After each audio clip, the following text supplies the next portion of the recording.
Kryetari i Gjykatës Penale Vladimir Pançevski nuk u paraqit në seancën e sotme gjyqësore në Gjykatën Themelore Shkupi 2, por prezent ishin vetëm 3 avokatët e tij.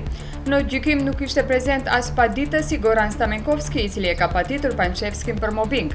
Seanca u shtypur me datë 16 mars sepse avokatët e paditësit Stamenkovski sot morën përgjigje me shkrim në lidhje me padin nga avokatët e Pançevskit.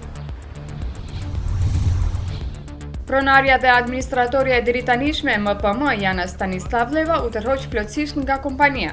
Sipas të dhënave nga regjistri qendror, ajo tashmë nuk është administratore, por të gjitha funksionet menaxheriale ja ka kaluar Sergjan Kerimit. Ai nëpërmjet kompanisë së tij Mirex Plus tani është pronar i vetëm i MPM dhe tani është edhe administrator.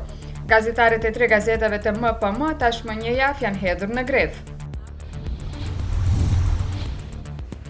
Një nga kritikuesit më të mëdha të presidentit të Filipineve, Rodrigo Duterte, kundër luftës së tij me drogën, senatorja e opozitës Leila de Lima, është arrestuar me akuza që kanë të bëjnë me drogën. Gjatë kësaj jave ajo e quajti Duterten vrasës dhe psikopat dhe kërkoi që qeveria e tij ta shpallë si të paaftë për të udhëhequr shtetin sepse ka një mendje kriminali.